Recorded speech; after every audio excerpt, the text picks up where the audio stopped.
And Aina, the meeting has started. Excellent. Do we want to start now or give colleagues another 2 minutes to join? Yeah. Hi, colleagues, and we'll give you another about 2 minutes to join so we get more participants, and then we'll get started. Thank you.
Welcome, everyone. We'll just give it 1 more minute until we get started today, just to give everyone a chance to join.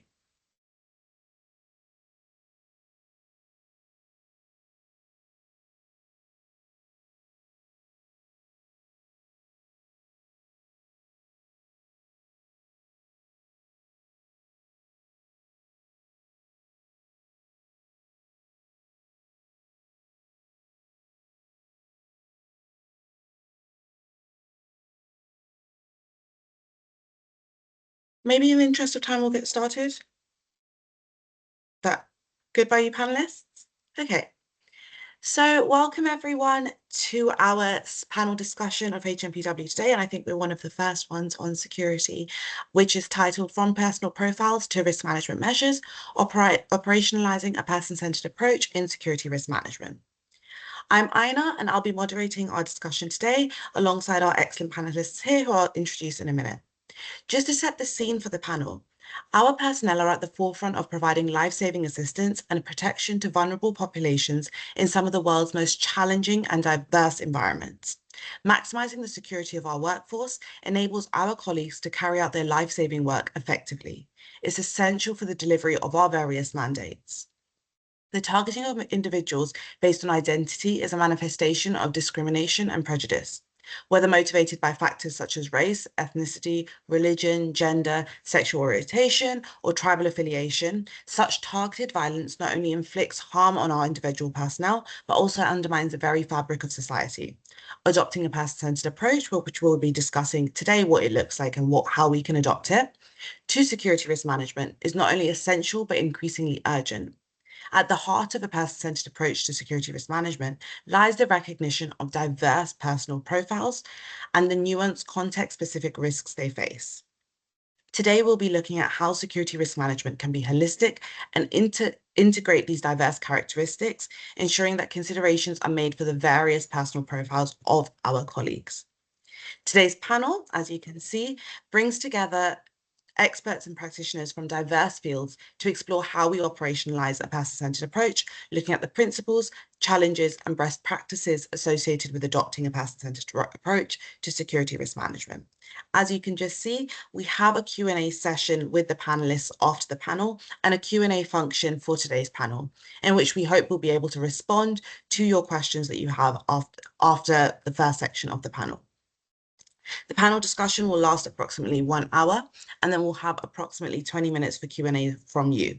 Please, throughout the panel today, do pop your questions in the chat and the Q&A function so we can come to them afterwards. Thank you very much for joining us, and we look forward to an enriching discussion ahead. Before we start, I want to introduce our expert panel members. So first, we have Liwei Jiang, UNHCR Field Security Officer and Humanitarian Access Lead. Anne Carlson, UNICEF Deputy Security Coordinator, and Marianne Much, INSO Research Analyst and a member of the Analysis and Research team at INSO. I'm Aina Chopra, Security and Safety Mainstreaming and Humanitarian Liaison Advisor at UN Women, and your moderator for today's discussion. So to start us off, Essentially, we all want to be on the same page about what a person-centered approach is and what we actually mean. I can provide a bit of context to this to set the scene for all of our colleagues here today. So a person-centered approach means placing people at the center of security decision-making. It recognizes that risk is not experienced uniformly. Two colleagues in the same location may face many different risks based on their gender, nationality, race, ethnicity, tribal affiliation, disability, sexual orientation, gender expression, religion, contract type, and I've just mentioned a few aspects of a colleague's personal profiles. A path-centered approach, therefore, moves us away from a one-size-fits-all approach to security risk management and towards risk management that reflects the realities of the very diverse workforce, for example, we have at UN Women, and we have more generally as well. We consider individual profiles as a part of the vulnerability analysis and not as an afterthought. Therefore, this allows us to integrate reasonable adjustments into prevention and mitigation measures. A central part of a person-centered approach is ensuring that personnel have a safe space to speak to security colleagues and raise concerns about the risks that they experience personally.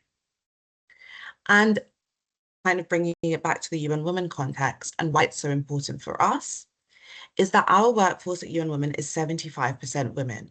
If we design security processes around a gender-neutral model, that assumes that risk is experienced uniformly in the same way by everyone. Our security, therefore, is not actually responsive to the reality of our colleagues. We're leaving huge gaps in our security. Thus, we need to consider how SRM security risk management measures respond to actually the risks that women face. Security briefings address issues of gender-based violence, sexual harassment, and movement restrictions based on the context, and reporting mechanisms focus on consent and confidentiality. Therefore, effective security enables mandate delivery, and people cannot deliver our mandate, cannot work on projects and programs if they do not feel safe. So that's just to provide a bit of the setting the scene. And now I'll hand over to Marianne. Why is it crucial to adopt an individualized approach to security risk management, which effectively considers the diverse personal profiles and context-specific risks of personnel? Essentially, why do we need a person-centered approach? Thank you, Ina, for this thoughtful question and for giving me the opportunity to represent the International NGO Safety Organization, known as INSO, and our network of NGOs on this important topic. For INSO, our primary task is providing contextually specific safety and security advice to our NGO members so that they can fulfill their duty of care towards all of their staff, personnel, and local partners. As you mentioned, this requires not only an understanding of general context-based risks, things like IEDs, clashes between armed groups, etc., but also what types of risks personnel might experience based on their personal and organizational identities and profiles. No profiles are inherently more vulnerable or more at risk than others. Instead, the strengths and vulnerabilities of certain profiles, including individual profiles, organizational roles, and organizational characteristics, interact with contextual factors within a given environment to shape distinct risk and protection factors. Taking a person-centered approach means considering how personal and intersectional identity characteristics interact with factors and threats within an operational environment. Through information shared by our NGO partners, we have seen numerous examples where the personal profiles or organizational roles of certain staff have led them or their teams to experience increased risk in certain contexts. As, of course, Ina mentioned, a person's gender can be a significant factor, and I'm sure we'll talk more about that as well. But we also see incidents where NGO staff are exposed to heightened risk due to the language or dialect that they speak, their nationality, their ethnic identity, their public profile or humanitarian role, or their religious identity. So just to give you a few examples that we've come across, here are some just from the last year. For example, in the Anglophone region of Cameroon, an NGO team was stopped by members of a non-state armed group and accused of working with French-speaking staff, and a Francophone member of the team was detained until he paid a sum of money. In DRC, officers for a non-state armed group temporarily detained and interrogated an NGO staff member because of his lack of ability to speak Swahili. Because of this, the local staff member was suspected of espionage. In Somalia, a clan-based militia is frequently stopping NGO vehicles, performing searches, and questioning team members about their clan affiliations before allowing them to continue on their journeys. In Yemen, an NGO team was not allowed to proceed into Aden because a member of their team originated from a northern area. In Mozambique, NGO health workers and health promoters are more likely to be targeted or attacked due to the spread of rumors and disinformation related to the ongoing cholera outbreaks in the community. In all of these examples, NGO staff experienced identity-based risks and challenges due to the interaction between their personal profiles or organizational profiles and the threats and factors in the context where they were operating. Thus, as has been said, taking a one-size-fits-all approach to security can place both NGO staff and their organizations at risk. Instead, using a person-centered approach means collecting information on possible factors within a given context that are likely to cause risk to certain profiles, mitigating the risks that can be addressed, and ensuring that all personnel are well informed of the risks, including those that can't be fully mitigated, and being prepared to respond when profile-based threats impact personnel. Thank you. Thank you so much for that, Marianne. And I think now we've got a good understanding of what a person-centered approach is, and I think some excellent examples of where it's actually been practically in play as well and why we need it. So now we have an understanding of this. What does operationalizing a person-centered approach mean? What does person-centered approach actually look like in the field? I can provide a bit of background on how we think about it in this context. So the actual operationalization of a person-centered approach means that personal profiles influence risk assessments, security risk management measures, and decisions. It's not just policy language, it's actual real decisions that come from its implementation. In the security risk management process, we're able to incorporate personal profiles into our security risk analysis. We think about reasonable adjustments that we can make. We ask, who in our workforce may experience this threat differently? We analyze gendered risks, identity-based targeting, accessibility constraints, and visibility. Thinking about security risk management measures specifically, we avoid assuming that one security risk management measure will work equally for all. For example, if evacuation procedures rely solely on stairwells, verbal announcements, or rapid movement, a colleague with a physical disability, visual disability, or hearing disability would face heightened risks and they wouldn't be able to evacuate as quickly. Operationalizing a person-centered approach would therefore include ensuring evacuation plans account for accessible routes, assigning trained support focal points where appropriate, providing visual and audio alerts, and ensuring safe rooms or accessibility points are assembly points are physically accessible. Another example also focusing on this could be that if we have movement planning, and if this assumes long road travel without rest stops or accessible facilities, this may disproportionately impact colleagues with mobility constraints or certain medical conditions. Adjustments may include using alternative transport arrangements or modified itineraries. This is actually how we can operationalize a person-centered approach. Now, moving on to Anne, how can a person-centered approach be integrated into operational planning? Thanks so much, Ina, and thank you all for having me on the panel. I think I'll echo quite a bit of what you've said, and thank you, Marianne, for the examples. They're very helpful to put this into context, and I think we have very similar cases in UNICEF as well. I think the key point to start with is, as you've mentioned, person-centered approach is not an add-on, right? It's embedded throughout our processes, throughout our operations, from identifying risks, developing standard operating procedures, security plans, how we design missions, as Ina mentioned, and in that daily decision-making of how we deliver programs, in UNICEF's case, how we achieve results for children. I also want to echo one of the things that Ina mentioned in the introduction is that communication with staff, between staff and security colleagues is hugely important, just so that colleagues make sure they have a real understanding of the complexities faced in the field. No one person knows it all in these contexts, so coming together is really important throughout the process. As you've mentioned, the security risk management process is the entry point for us to analyze the context, identify the risks that might affect personnel differently, and really assess specific vulnerabilities and how we can manage those risks. These risks that we identify are then followed through in our security plans. They inform what kind of plans we take, the considerations we put into different security plans, as you mentioned, evacuation plans or relocation plans, but even mission travel and security SOPs around building safety, fire evacuation, as you mentioned. So it reflects as much who is doing the activity as much as what the activity is. and what the threats are. I think, as Marianne mentioned, these things that we identify are vulnerabilities and opportunities, right? A person-centered approach enables us to differentiate how teams with different profiles experience risk, but also different profiles can get more access to areas or engage with communities differently in a more effective way. It's really important that we adapt to the staff demographics in an area and their lived realities, right? We've talked, I think you mentioned, Ina, how we do road missions and SOPs, whether it's bathroom breaks, breaks for prayers, accommodating staff with medical needs. So the routes that we choose, the timings that we choose, it's really important to take these into account. And it's really not that difficult. It might sound very complex, but actually this makes it better for everyone. And staff are more engaged and more able to deliver their programs when we take these things into account. We have these discussions with them before, we have these discussions with them after trips, and see what works and what didn't, right? Whether it's accommodation, whether it's the travel route, whether it's the bathroom breaks, all of that is important.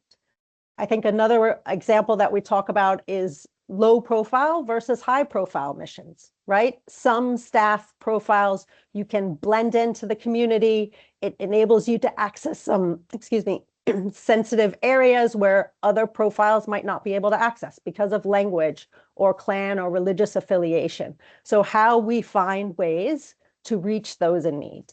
I think just to kind of sum up this part, person-centered approach gives us plans that are more realistic, more humane, and more adhered to. Staff follow them when they work for them, right? It reduces non-compliance. It helps ensure that staff are able to deliver within acceptable levels of risk.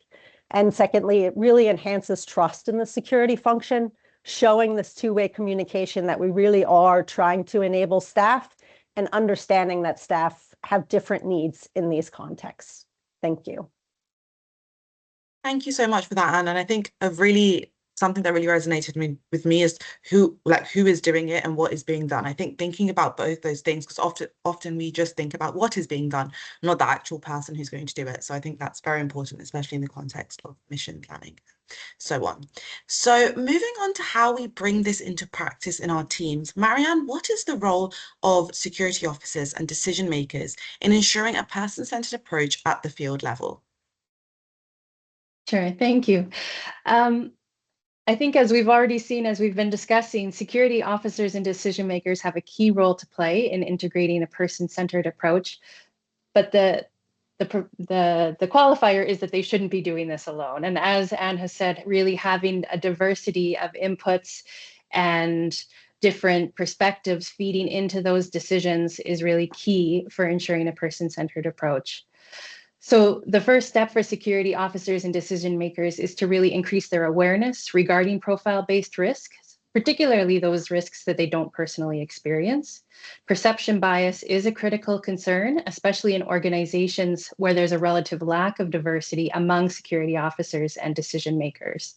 This can lead to significant visibility gaps in terms of awareness of threats, one that needs to be overcome by listening to the perspectives of people with diverse identities and experiences, including staff and community stakeholders.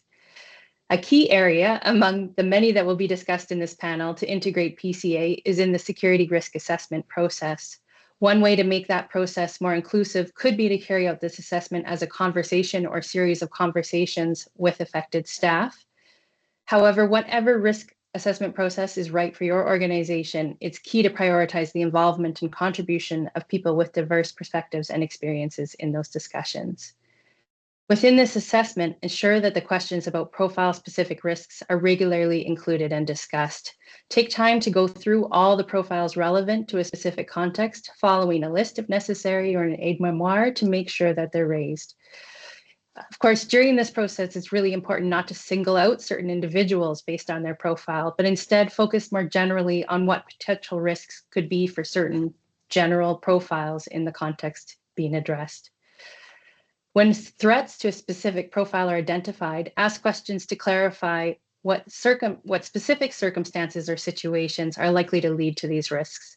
so that mitigation measures can be put in place for those specific circumstances instead of arbitrarily restricting or excluding the activities of staff within certain contexts.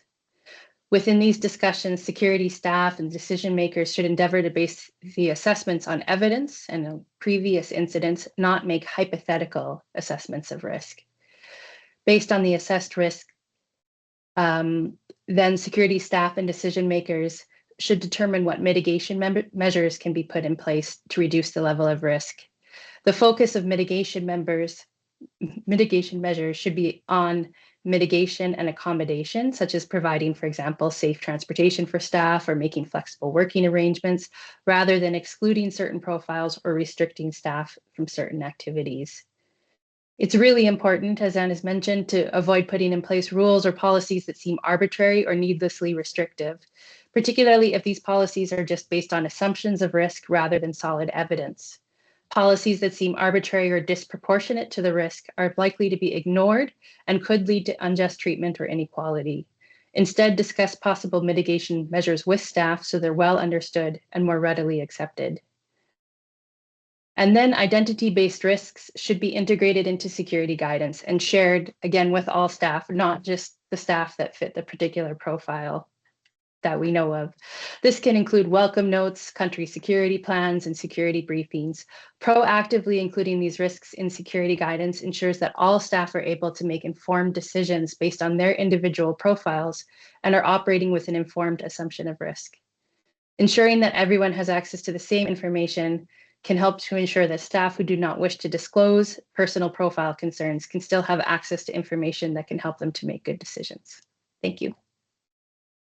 Thank you so much for that, Marianne. And I think that the idea of two-way communications, opening that line between our security colleagues and personnel so that they can have those conversations, discuss things, and we can make decisions and put in place measures based on that is very, very important when it comes to implementing a person-centered approach. Now, looking more into our organizations and our best practice, Liwei, are there specific tools, guidance documents, or training approaches that have helped operationalize a person-centered approach for UNHCR? Thanks, Anna. Thank you for having me here. And colleagues, I'm Liwei. I'm with UNHCR. So UNHCR has always been at the forefront of integrating PCA, person-centered approach, into security risk management. So over the past years, we have developed a set of tools to operationalize it. So as we know, colleagues are facing heightened security risks linked to their personal files and profiles and vulnerabilities. And basically, long story short, security officers need to have more practical tools to respond appropriately. So in 2022, UNHCR developed its first dedicated PCA in security risk management training workshop. So the reason why is we need to respond to the needs identified from field operations. So this is a one-week workshop which helps security colleagues to build a clear understanding of what a person-centered approach means in security risk management. In this workshop, we explore how individuals experience risk differently based on diverse vulnerabilities and personal characteristics. It helps to clarify the requirements of the UN security risk management system.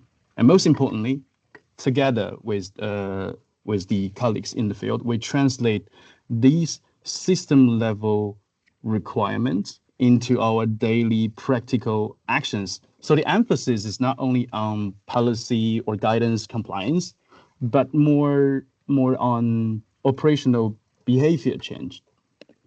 And we also use a standard security briefing tool, which supports security officers in preparing structured and inclusive briefings. So, security briefings are often the first substantive interaction between security professionals and the newly arrived colleagues. So by integrating PCA considerations into these briefings, we encourage meaningful dialogue rather than just one-way instruction. Sometimes our colleagues tend to do that. And also by having this standard PCA integrated security briefing, we acknowledge individual concerns and individual circumstances And we want to build trust between security professionals and non-security colleagues. And this trust is really invaluable later, whether it is when we plan joint mission or when it's about incident response or crisis situations. And in addition, UNHCR has a robust personal security risk assessment process and related supporting tools. So these enable valid, context-specific, and timely assessments so that colleagues can be enabled to operate within an acceptable level of security risk while accounting for their individual risk factors. And to further operationalize PCA, we develop practical checklists. We want to make our field security officers' life easier, right? We give them checklists so that they can more easily integrate PCA into their physical security measures, their security planning, just to name a few things in the checklist. And I think Marianne and Anne also mentioned some examples. So in our checklist, we ask colleagues to check, is the body armor provided in varied sizes? And is specific body armor design for women available? Do fire safety systems include accessible formats such as alarms, visual signals, lightings, and multiple sensory options? Are floor warden trained and instructed to identify and assist personnel or visitors with disabilities? And when bunkers are required in our security risk management measures, is there safe and private space for example, breastfeeding personnel and family members? So these concrete measures help to ensure that PCA are embedded in our consideration for infrastructure and also preparedness and response. And those are some of the examples or best practices UNHCR is currently having. Thank you, Anna. Over to you. Thank you so much, Li Wei. And as someone who has attended the UNHCR Person-Centered Approach workshop, it's excellent. And I can speak to how important it is to actually training our colleagues to mainstream a person-centered approach in their work. Just as a reminder for everyone attending, we do have the Q&A function and we've got some questions coming through. So please do feel free to keep popping them in before we jump to our Q&A in a bit. But now handing over to Anne, asking you the same question. Are there any specific tools, guidance documents, or training approaches that you've developed to help operationalize a person-centered approach at UNICEF? Thanks, Aina. And I think you'll hear me echo quite a bit of what Li Wei has said as well. Internally, how we operationalize it. We have, UN policies, we have manuals for gender and disability inclusion. They lay a groundwork for us to work from. And there are a lot of tools embedded, particularly in the manuals, that can help. But to bring it all together in a whole person-centered approach, as Marianne said, the profiles are intersectional. So it's not just one or two things. So how can we bring them all together?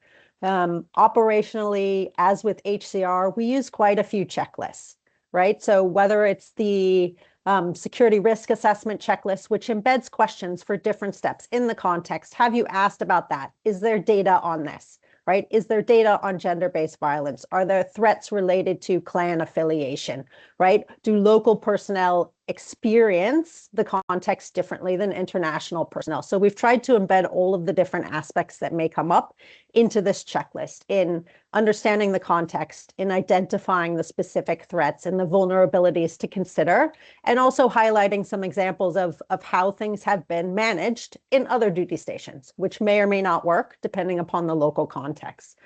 We have these same checklists for security plans. Li Wei mentioned a couple of them when we're setting up evacuation plans or relocation plans, and the buildings.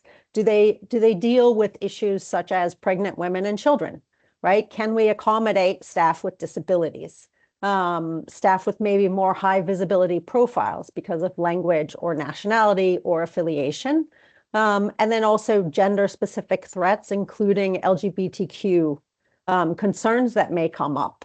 I think these checklists for us are systematic, right? They're not, colleagues decide whether or not to use them. They have been systematized through the organization and UNICEF to help ensure a person-centered approach as we go through. And training, of course, is huge, but it's more than training, it's about sharing. So I echo what HCR said on security briefings for new staff.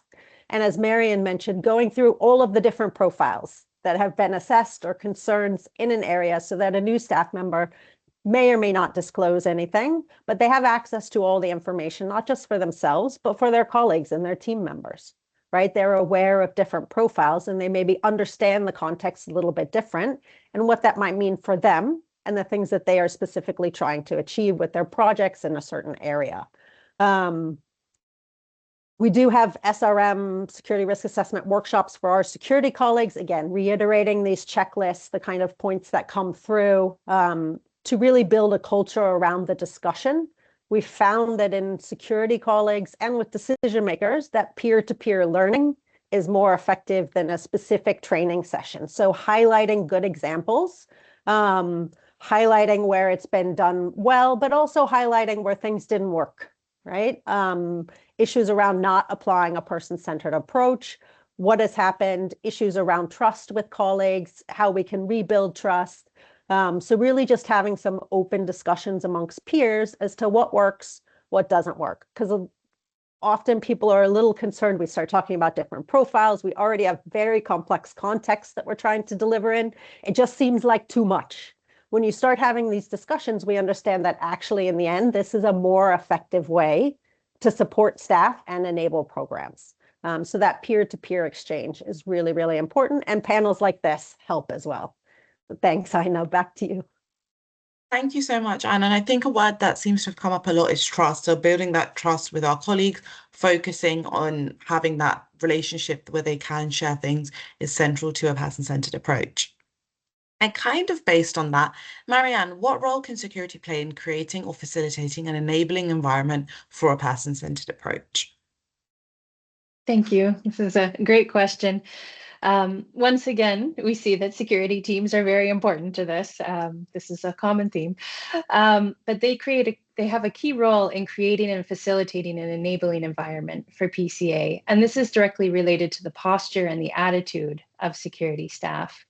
The security culture within an organization sets the tone for staff's willingness to discuss their personal profile concerns, to report security incidents or near misses when they do occur, and to meaningfully engage with security processes.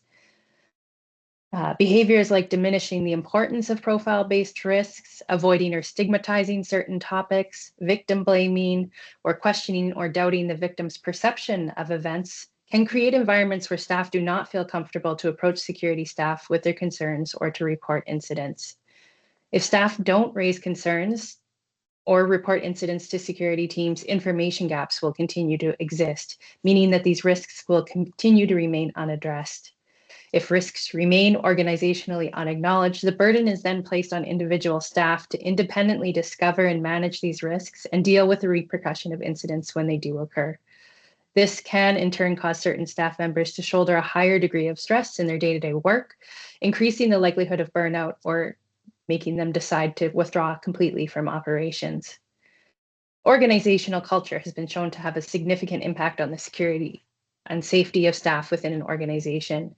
For example, research has shown that organizational culture and structure has the most significant impact on whether sexual violence is likely to occur within humanitarian workplaces. Hierarchical organization structures that have strict power structures and norms and attitudes that promote a macho culture contribute to environments that enable sexual violence against staff. Instead, a person-centered approach requires taking people's concerns seriously, irrespective of hierarchy and power relationships, and doesn't minimize or stifle concerns by people who are not in decision-making roles. An enabling environment works to counter a macho or martyr attitudes towards work and safety, but instead encourages vulnerable discussions and treating people with respect and dignity. Thus, best practices for creating an enabling environment are to recruit security staff with diverse backgrounds who have different lived experiences. And of course, we're also from INSO working with smaller NGOs that might only have a single security member or focal point. And in that case, you could think about how do I bring on other members within this team to talk about safety and security issues and to hear their perspectives and to be a part of these decision-making processes. Another best practice is to talk about security risks and mitigation measures in ways that are accessible and readily understood by all participants. This will ensure that staff members don't self-exclude themselves from discussions due to feeling like they don't have enough information to contribute or that the information isn't relevant to their concerns. This means avoiding the use of technical lingo, jargon, detailed discussions of conflict tactics or weaponry that could discourage people with a non-security background from entering into the discussion and feeling like they have something to contribute. To regularly discuss profile-based risks in security briefings, including topics that could be perceived as sensitive.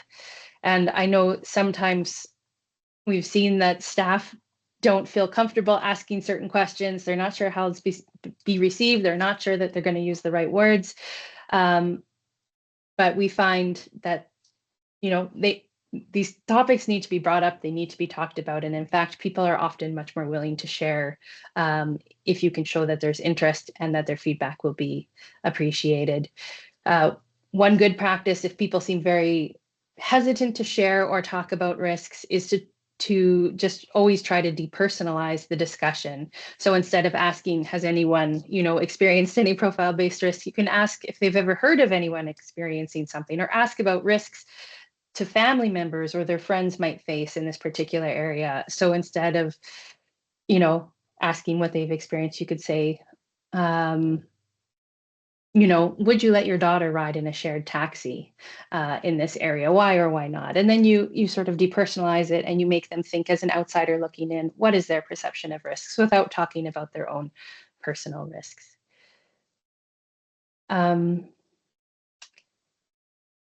Yeah, and then of course, another important best practice is to maintain confidentiality.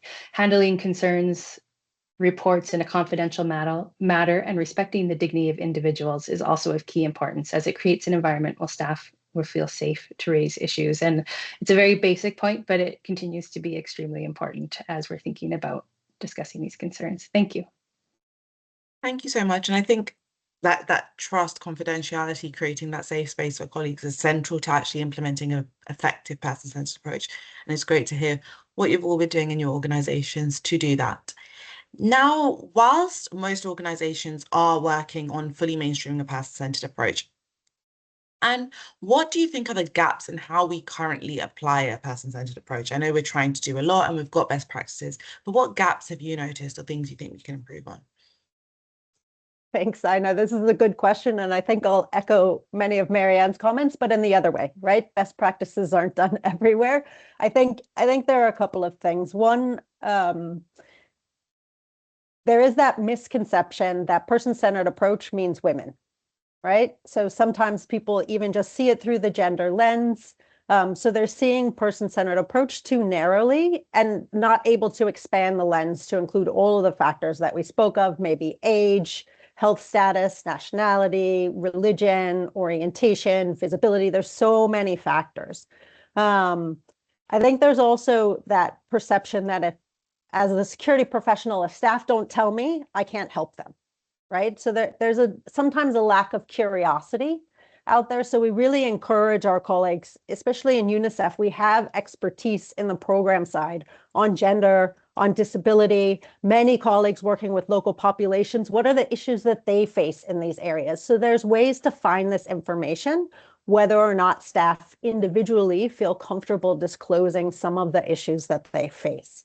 So there's a little bit of a challenge there. I think we've touched upon it, and I think there's a question in the Q&A, but when we do security risk assessments, the geographic area is often very large.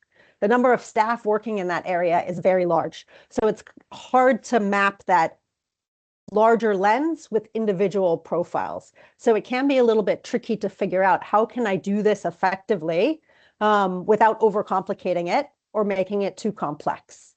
Again, that trust issue comes in. If there isn't good two-way communication with staff, they don't share. We talked about it, stigmas or breaches of confidentiality. Staff are concerned about their contracts. So it's really a challenge to reinforce to colleagues that without this information, our security planning is incomplete, right? It's not as good as it could be. So finding a way to recognize that without this information, and as security professionals, we can find it through many different ways of kind of doing our research and doing our analysis. I want to highlight what Marianne said around confidentiality. I think confidentiality and consent practices are not fully understood or communicated, right? So security colleagues just need to make clear how personal information will be used, how it won't be used, obtaining their consent before you share, particularly very sensitive information, and that our real purpose for understanding this is not, again, those individual kind of who has what kind of question. It's really about implementing measures that will work for all of our staff and enable everyone to deliver. And this transparency helps to build the trust and the willingness to disclose. Sustaining it is also important. I think one other challenge or gap for us is still a lack of organizational incentives. Person-centered approach is again seen as an add-on. It's extra work, right? I have enough work. We have a lot to do. I don't have time for that. So really ensuring that from an organizational perspective, we reinforce that this is a part of the process. It's really about quality assurance in our risk assessments. It's really about quality assurance and how we support staff to deliver. I think just finally, I'll close up on this one with that operationalizing a person-centered approach requires a system change, not individual goodwill, right? All of the policies, the checklists, the training, they need to reinforce that this is a system change, not an add-on, not an individual if you have time issues. So really focusing on how we do that as an organization, as UNICEF, as a UN family, and in cooperation with our NGO partners as well. Thanks. Thank you so much for that, Anna. I think that takeaway is super important, that it's not an add-on. It needs to be mainstreamed. It needs to be central to our work for our risk management to actually serve the colleagues that it's meant to be there for. Now, moving on to leeway, looking forward and to make this panel a moment for reflection and goal setting, what is one practical step agencies could take in the next year to strengthen their person-centered approach implementation? Thanks, Aina, and thanks, dear fellow panelists, for sharing those insightful ideas. So now that we have been talking for quite some time about operationalizing PCA for how do we do it? How do we operationalize it? But if I may take the liberty to have a slightly philosophical turn, I would say that one practical step for next year, it should be really about upholding the value of humanity and inclusion. So we're currently in the HNPW, Humanitarian Networks and Partnership Week. So humanitarians, we are dedicating our lives to serving others and upholding the value of humanity and inclusion. And here at our session, when we are talking about prioritizing the security of humanitarian personnel, and I think similarly, this protection requires valuing humanity and inclusion. And how do we deconstruct this in our daily life? I think for security professionals, this means when handling incidents, we pause and ask ourselves, what if this happened to me? How would I want to be treated? And I think this change of mindset encourages compassion, dignity, confidentiality, and informed concern. It is not because the guidance tells us to use certain words, but it is because it becomes our instinct of way of working, ideally a natural workflow. And I think inclusion also means consistently accounting for differentiated risks when developing our security plans, conducting our physical security assessments. Those are the things that we do every day. We tend to be good at it, but also like we should really understand why our checklists exist. It is not about administrative requirements, but as safeguards to ensure like we don't overlook colleagues with different needs or different vulnerabilities. And the same goes for managers with security responsibilities. This means making inclusive security decisions with an inclusive team. And finally, I would say for all colleagues, non-security colleagues, a person-centered approach only works if people engage with it. So while dedicating helping others in need, maybe we'll take some time to understand what security support mechanism in your organization offers. And because I think after all, like security is a shared responsibility, right? We need our joint effort to make everything better. Over to you, Aina. Thank you so much. And I think that's given us a lot of things to look forward. Hopefully, when we come back in a year's time, we can think about how much we've implemented in that time and how well we've mainstreamed a person-centered approach. Now, in the interest of time, and I can see we've got a lot of questions in the chat, and please do keep them coming. I'm glad that our colleagues here have been able to spark some questions and thoughts as well. We'll try to answer as many as we can in the time allocated for today's session. Maybe I will start off with the first one, and panelists, please just pop your hand up if that's the one you'd like to take the first go at answering.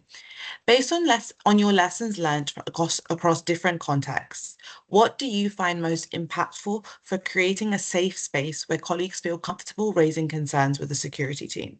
So what are your best practice? What kind of things have you done in the past to create a safe space?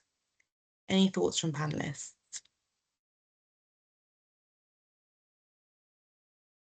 Hi, Ina. I'll kick us off on this one. And I think I just want to highlight what many other colleagues have said.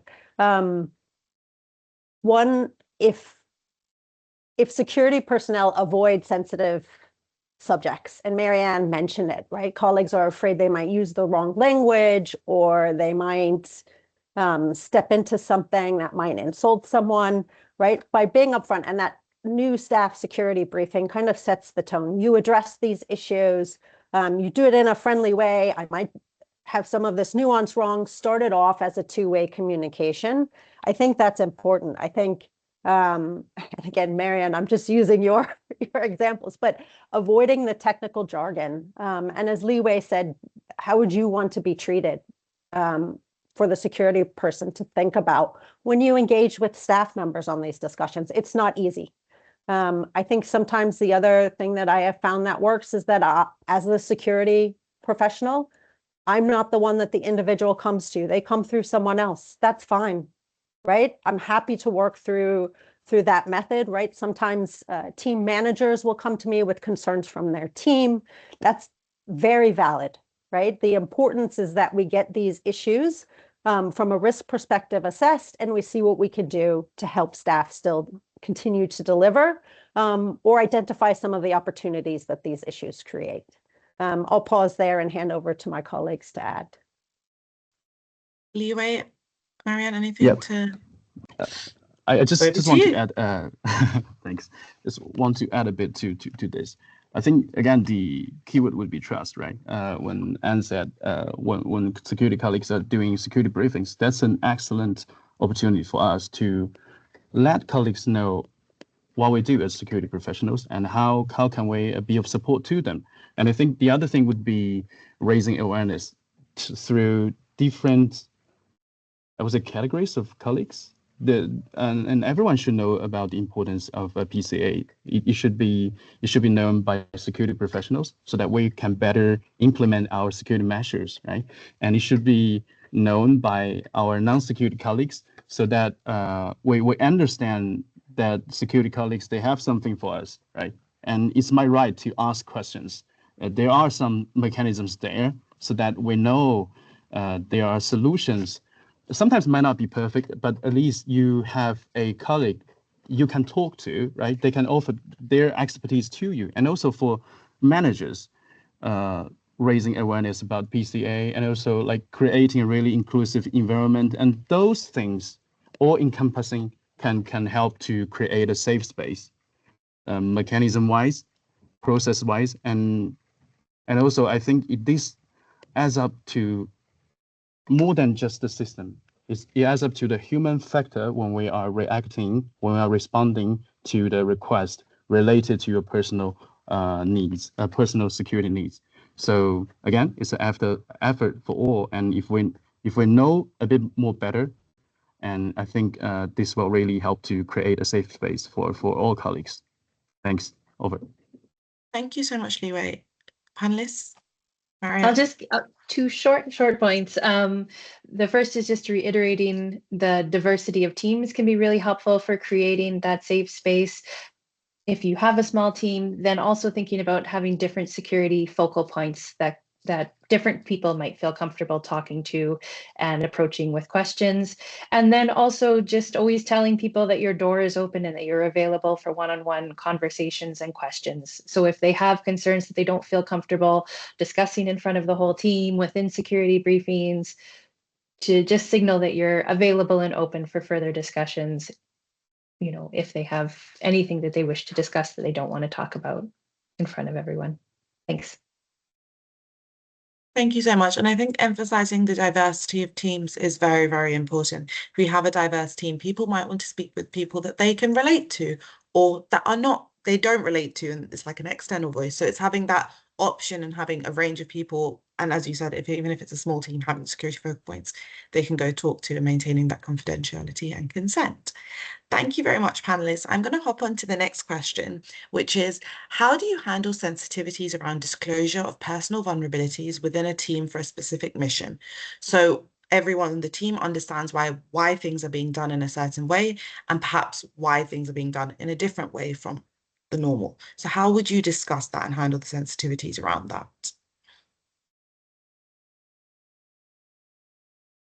Anna, if I may start on this one. All yours.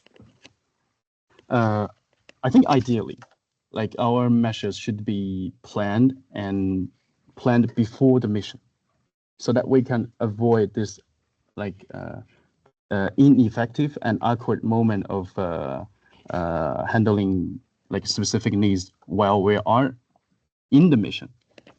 So it's and also for security is always like better prevention than mitigation, right? That way, the confidentiality was achieved, or the potential risk was already prevented before the mission. And also, I think speaking specifically on confidentiality, like while we are handling incidents or implementing specifically handling incidents, it's all about a need to know basis, right? We don't need to tell the need of one specific colleague to other people unless it's really needed in the process of responding to this individual need.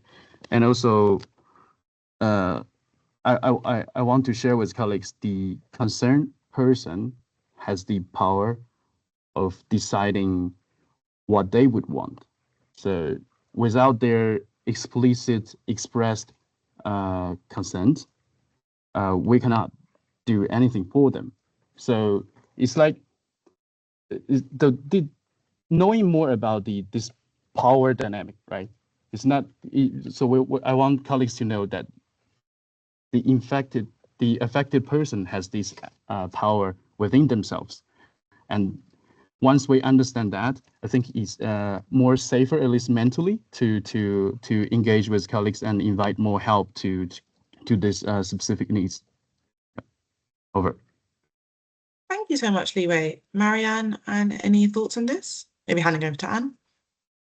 Thanks, colleagues, and Li Wei, I think very much so. I think the consent of the staff is important. Some don't mind, depending upon what the issue is, and some do. But for example, in a road mission, it's good security practice to vary your routes, vary your timings. So we're doing something different because it's a good security practice. We don't necessarily need to go into it, but if asked, right, changing our routes, changing our timings, changing the way we do things, we're trying something different. So it also presents us opportunities to do things in a different way, which might enable us to do more later. So I think there are different ways that we can manage this. And I think it really comes back to what Li Wei said, the individual person, it's up to them what is disclosed and what is not disclosed, but this is something that can be managed. And usually we have a one-on-one discussion with them, right? What are you comfortable sharing? You don't want to share it. How about if we say this, if anyone asks, would that be okay with you? Right. And I think that works really well. And most of our staff in general are, okay, we're doing something different. Okay, we're mixing it up. Makes sense. Let's go. So I think there are ways to manage this that work for everyone. Thanks. Certainly. And I think how you're saying varying routes and things like that, we do that anyway. So kind of people should be more like sensitized to actually the idea that we do things for people and maybe you don't need to know every single time about why you were doing it. There are reasonable adjustments made. We have a person-centered approach, so we can approach it like that. Anything else from any of the other panelists? Okay, if not, then I'll pop on to our next question, which is, what practical steps can agencies take to institutionalize a person-centered approach so it's not dependent on individual champions? Any thoughts on this, panelists?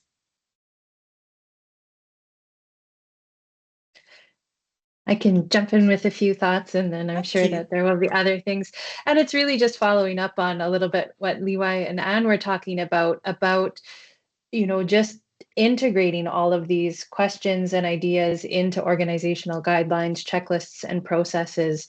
And that doesn't require someone who's proficient with a PCA background to think about that and raise it every time or champion it, but instead it's integrated into organizational processes and institutionalized in that way. And then it becomes much more difficult to ignore it if it's already included in the documents and the processes and the way that you're going forward. I think, of course, organizational champions are also important, and you do want to build those voices for inclusion and diversity.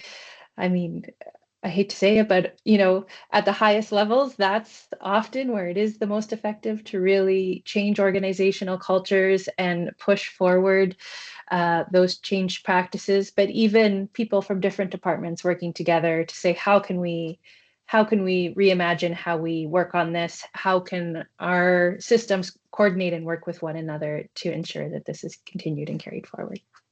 Over. Thank you so much, Marianne. Anything else from other panelists? And maybe just one quick point. Yes. So each individuals were also part of the system. So when we're talking about institutionalized PCA, I want to share my thoughts with colleagues. Don't be shy about talking PCA, just as an individual, right? This is very much about us, about the system enabling us to deliver our work. And there are multiple ways. I think Marianne has talked a lot about the policy-wise, best practices-wise, and also for us individually, we can also do something, right? Don't be shy about talking about it. Don't be shy about, for example, right now, posting questions in the Q&A, asking questions to us, and then we share something with you. And I think we should be curious. We should have this sense of curiosity, because this is really about us and how we can better be enabled to do our job. Over to you. Thank you so much, Li Wei. If there's nothing else from any of the other panelists, I'll move on to our next question in the Q&A. And colleagues who are joined, please keep popping your questions in. I hope all of our panelists are giving you some more things to think about as well, which is amazing. And based on Li Wei's inspirational statement of asking questions and talking about PCA.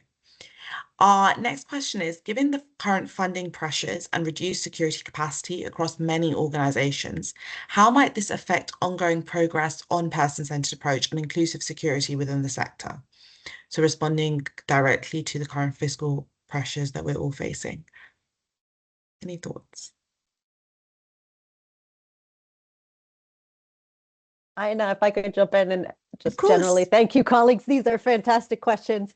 I think with the funding pressures, with reduced security capacity, it is all the more important to integrate a person-centered approach. We are smaller teams trying to deliver. So how we work together, whether it's on security, enabling programs, right, with human resources colleagues, all of these things come together.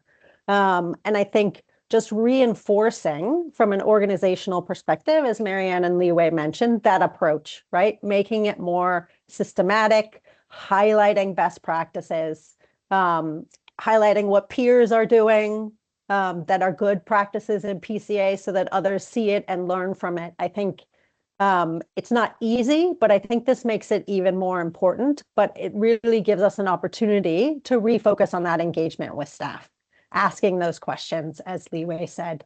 I'll pause there. Thanks. Yeah, and thinking about like what our staff actually need. So not putting in measures that are wasting money and putting in measures that are not applicable, that actually don't serve anyone. So not putting blanket measures, but we're actually tailoring those measures and thinking about things that our colleagues will actually need. Li Wei, Marianne, anything else to add on the fiscal situation?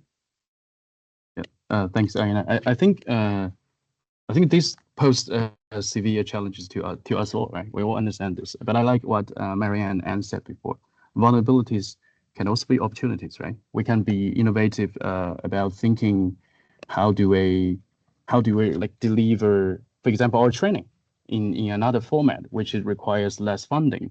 So we used to have these in-person workshops, but now we have done training for our in USAID, in our global security workforce. We do like reminders, like webinars, to kind of refresh their image, their knowledge about PCA, and basically we can change different modalities of how we're doing things, but I would say the most important challenge is that there's a challenge to our like decision-making mindset. Sometimes with less funding, we tend to have a ends justify means kind of way of thinking.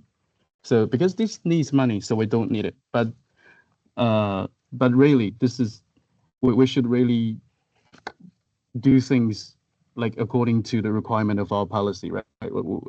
Of our guidance. And if the needs really requires more resource, we need to have it. And also for resource-wise, it doesn't always mean financial implication. Sometimes it just means like more thinking, more time allocated to PCA while you are developing your security tools, right?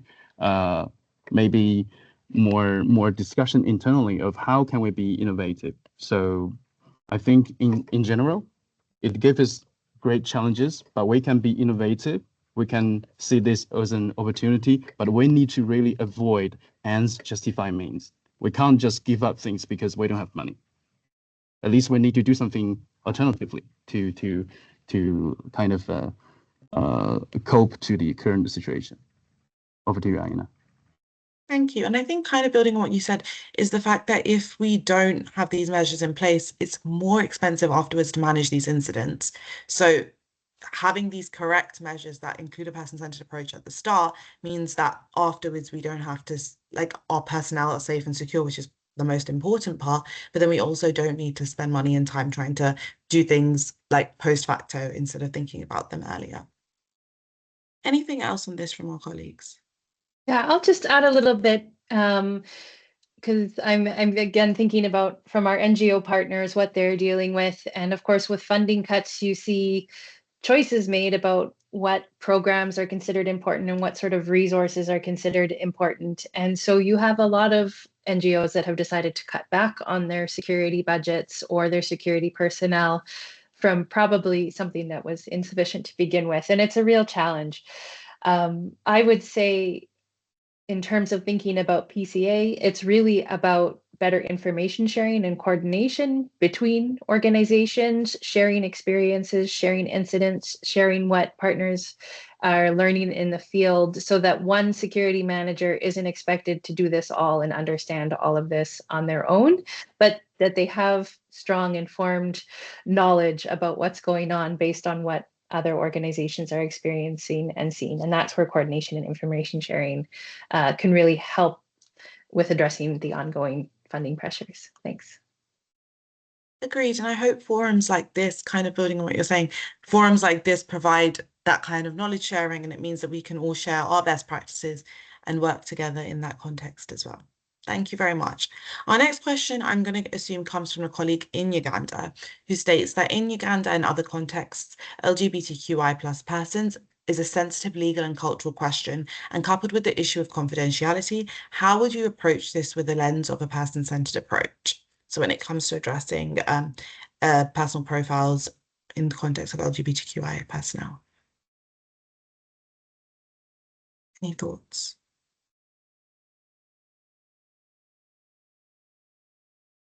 I mean, I'm sure our colleagues will have something to add, but I think that this is a risk in many of the countries that humanitarians work in, not just Uganda. There's many laws and policies and practices which stigmatize and punish LGBTQI plus people. I think some of the steps are the most basic, right? Continuing within your security risk assessment processes, within the various information that you put together to assess the situation, to understand what is happening, to understand what the risks are in the environment. Once you have that information, share it with all staff. So you're not centering out certain staff based on their profile. You're not trying to figure out who does this apply to? Is there anyone in our office who this applies to? But no, you're, as regular practice, collecting this information and you're sharing it out to everyone and you're saying, these are the risks in this particular environment. This is what you can be exposed to. These are some of the resources, but that it's not about signaling or pointing to certain people and saying, hey, this is relevant to you, but really saying, as a matter of practice, this is a risk that affects our staff. Here is the information, and here is how we're going to manage it as an organization. So that would be my thoughts. Thank you so much for that, Marianne. Does colleagues have anything else to add on this? Liwei? Yes, I think for security colleagues, or going back to our little discussion on security briefing, always assume, like, not assume, just share every information related to gender to all colleagues while you are doing security briefing. Then you give them a little bit clue, right? What this organization has for you and who you can reach out to. And also for UN security colleagues, we have this wonderful tool, which is the GBSI 811 for responding to gender-based security incidents, right? And I want to also, like, reassure our security colleagues, we're not alone. Security-wise, we're not alone in this. So for us, our role is to keep our colleagues physically safe and refer to the help to other functions of our team. In this, for example, in this 811, we should have the information of the legal and customs background in this context. We have the support and context from our psychological support colleagues. We have this our little assessment about safe accommodation and other things. Basically, if we need to use this tool, and we need to, like, as Marianne said, really analyze the current situation and provide our colleagues with physical security, and also refer them to the help which belongs to other functions. And therefore, the whole system, not only security-wise, the whole system, the whole humanitarian organization can provide like more adequate support to our colleagues who are in the LGBTQI plus community. Over to you, Aina. Thank you so much, Liwei. Is there anything else to add on this question from anyone? If not, thank you so much for that one. And moving on to our next question, which our colleagues thank us for keeping this important topic alive, especially in HNPW, but they would appreciate the panelists' thoughts on how we responsibly empower staff in choosing personal risk levels they're willing to accept versus the impact of individual risk choices on the risk levels to others. They are referring to the example, I think, Marianne, you gave of the English-speaking staff member scrutinized because of the French-speaking team member. So how do we kind of manage that? So individual personal risk level that they're willing to accept versus the individual risk choices on the risk levels to others.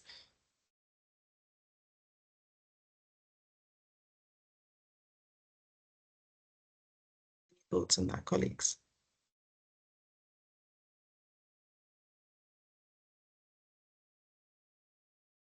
I'll start. Marianne, do you want to start? This is tricky, so I think together we can work this one in Liwei as well. This is a great question, right? I think the aim of a person-centered approach is that when we look at risks that might affect different profiles differently, we include all of these factors in there, right? And by sharing the different risks, colleagues are aware of what they are facing, so they can make an informed choice, but also what their fellow team members might be facing and how they work together to best enable operations. I think when we keep it kind of secret or it's too sensitive, we don't want to discuss these topics, it can be problematic. But when staff are informed, I think staff want to deliver.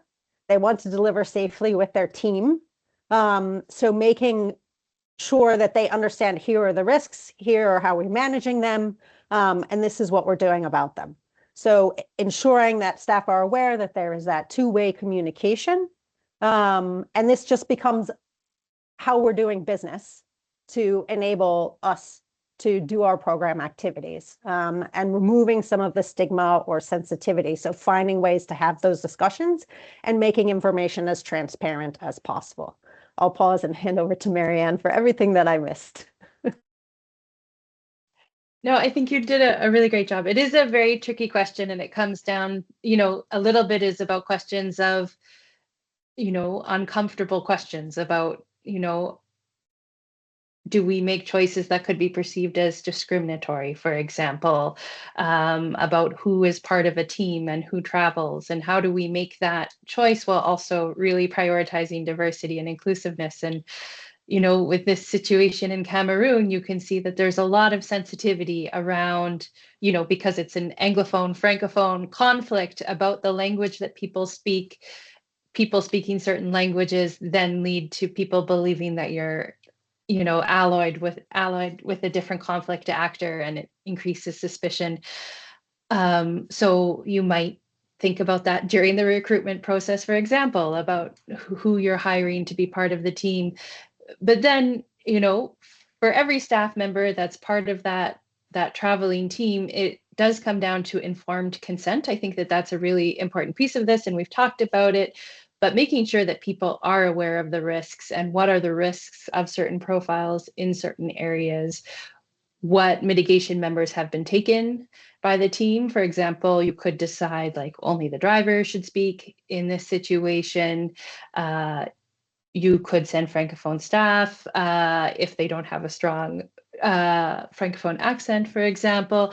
So there's some mitigation measures that could be taken, but the important thing is making sure that all staff are aware of these risks and that they have chosen to participate in this mission, and they're comfortable doing it based on their informed assumption of risks, and knowing that, of course, there's some risks that can't fully be mitigated against. There will be residual risks to staff, and they should be aware of what those are. And of course, risk tolerance is different, and so staff always have the right to say, I do not want to participate, because I'm not comfortable with those risks, and respecting those wishes is also very important. Thanks.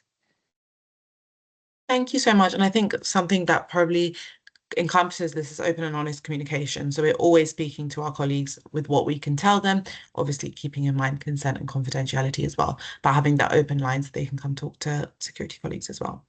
Was there anything else on this question? Okay, cognizant that we only have another probably 7 or 8 minutes for questions, I'm going to go into the next one. But thank you, colleagues, for adding so many questions into the chat. We'll try to get to as many as possible. I realize they're coming through quickly, so we'll get to as many as possible. So I've slightly reworded this question that we've gotten into the chat, just to make it a little shorter so our colleagues can answer it. What preliminary analysis can we see on potential impact of the current situation in the Middle East on specific personal profiles? Are there person-centered considerations within this? Any thoughts on this? I can also repeat the question again if that would be useful. What preliminary analysis can we see on potential impact on the current situation in the Middle East on specific personal profiles? Are there person-centered considerations in this?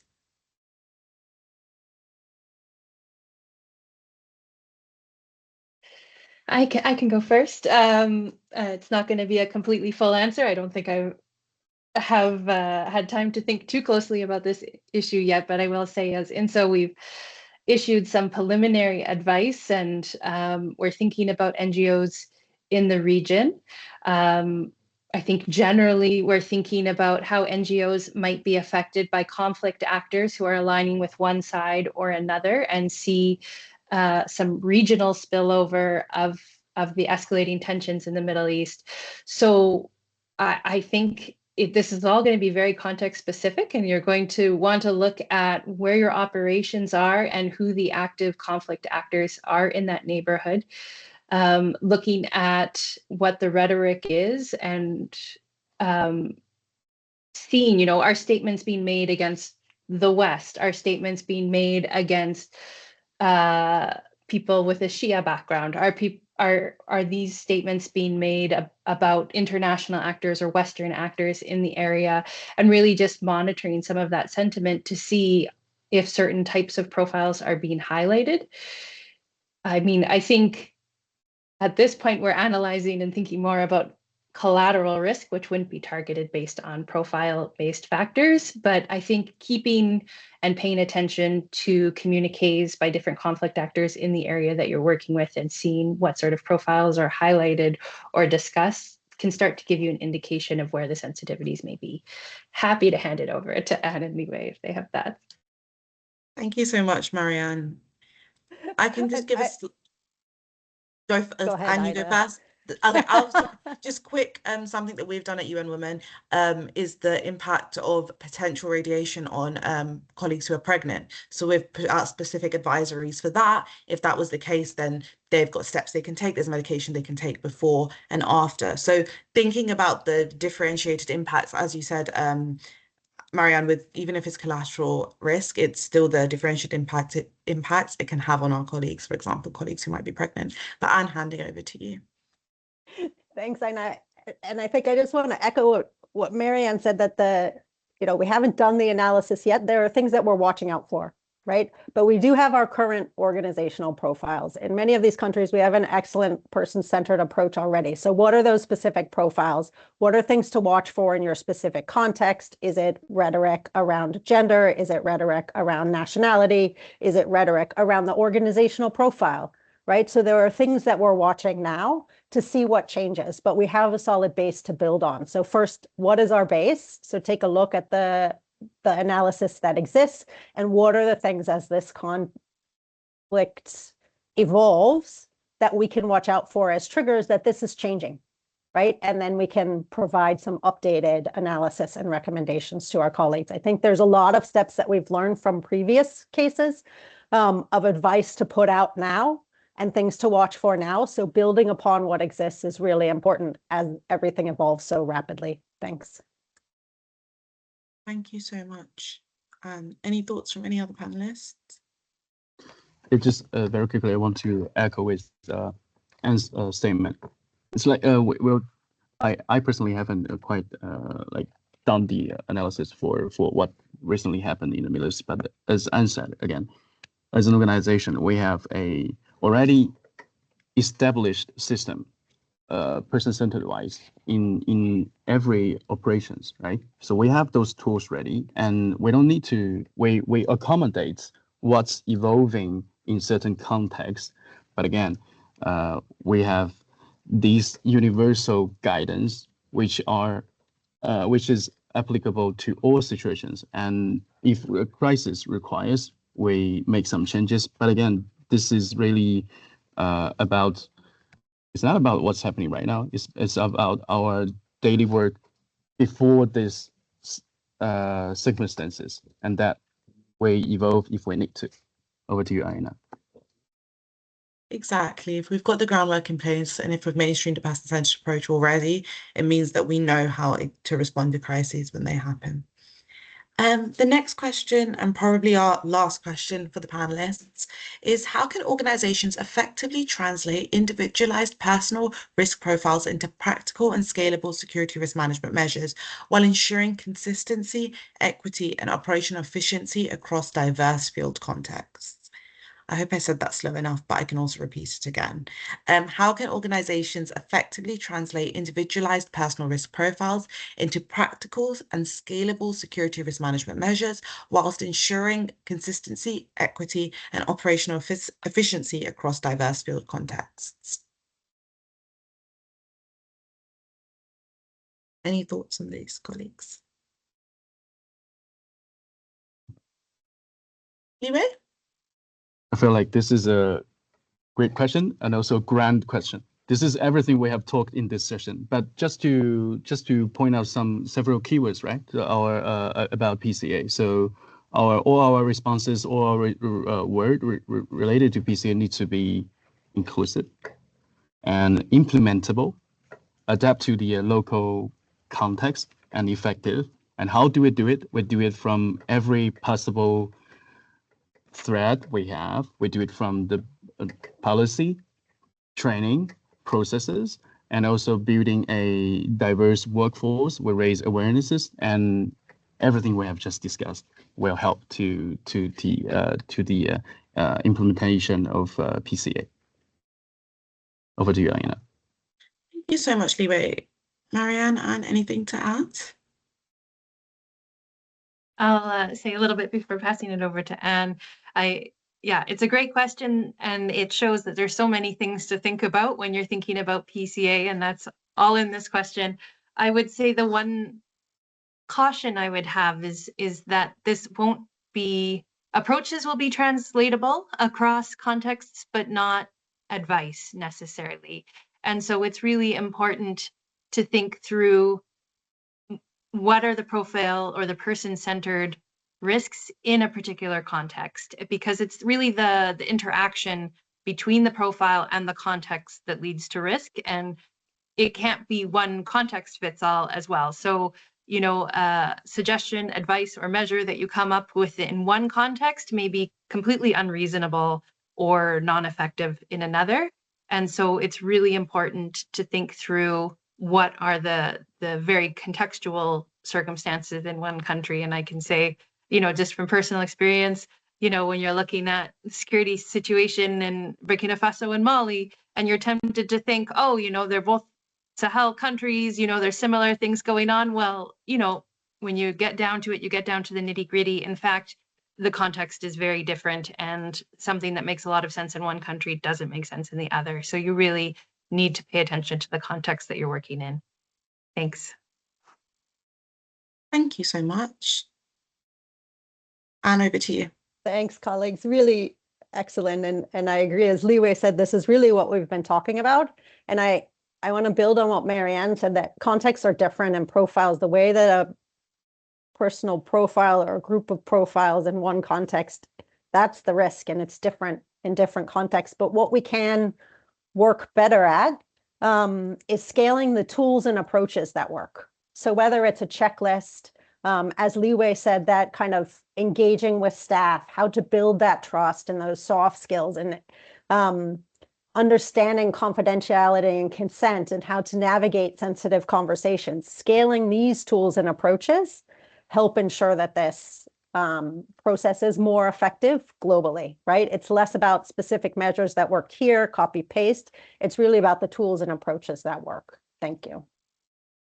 And thank you so much for your answers, panelists, and also to all the participants today who popped questions into the chat. I'm sorry we couldn't get to them all, but I hope that we could provide some insight into some of these. And obviously, this is just the start of the conversation that can keep going on as well. So thank you very much. Just as our final reflections to see kind of some takeaways from today's session, my question to all three of the panelists are, if we meet again in 1 year, what would success look like for operationalizing a person-centered approach? So maybe if I go in the order of colleagues on my screen, Liwei? Thanks, Aina.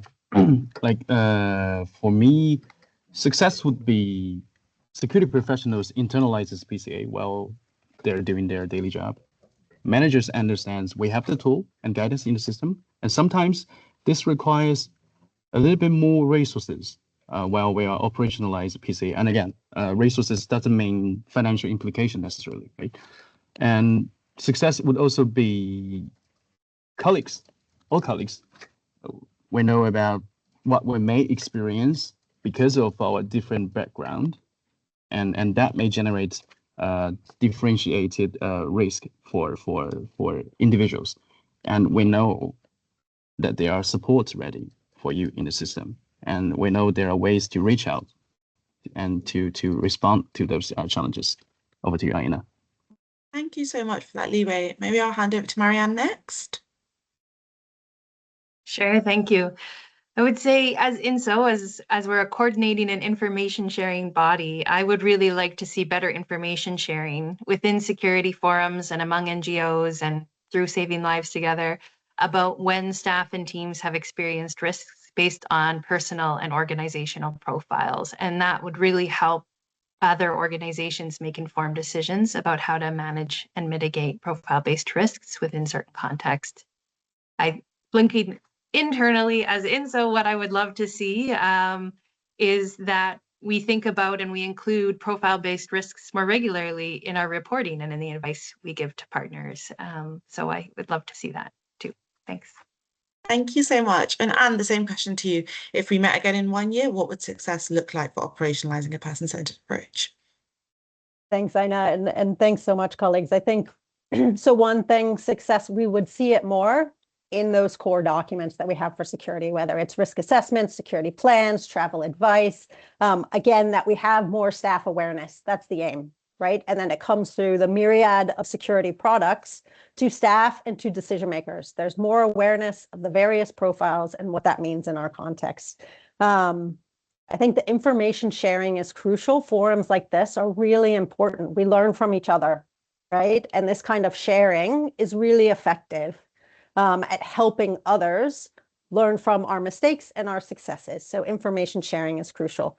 And I really think that in the end, I go back to something that Liwei and Marianne spoke to earlier, but when a person-centered approach is effectively mainstreamed, we're more efficient and more innovative, which is what we need to be at these times, right? To be able to continue to deliver in these hugely complex environments where the needs are very high and we have less resources.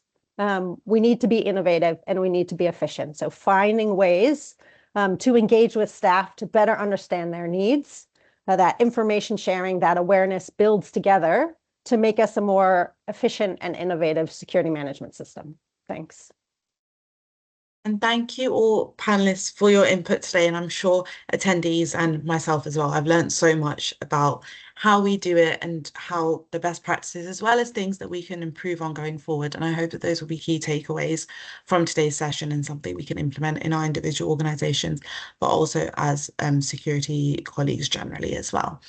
I think that's one thing that probably resonated with me during the session today is what Liwei said, and when he was a bit more philosophical about what he was saying, was that it's the right thing to do.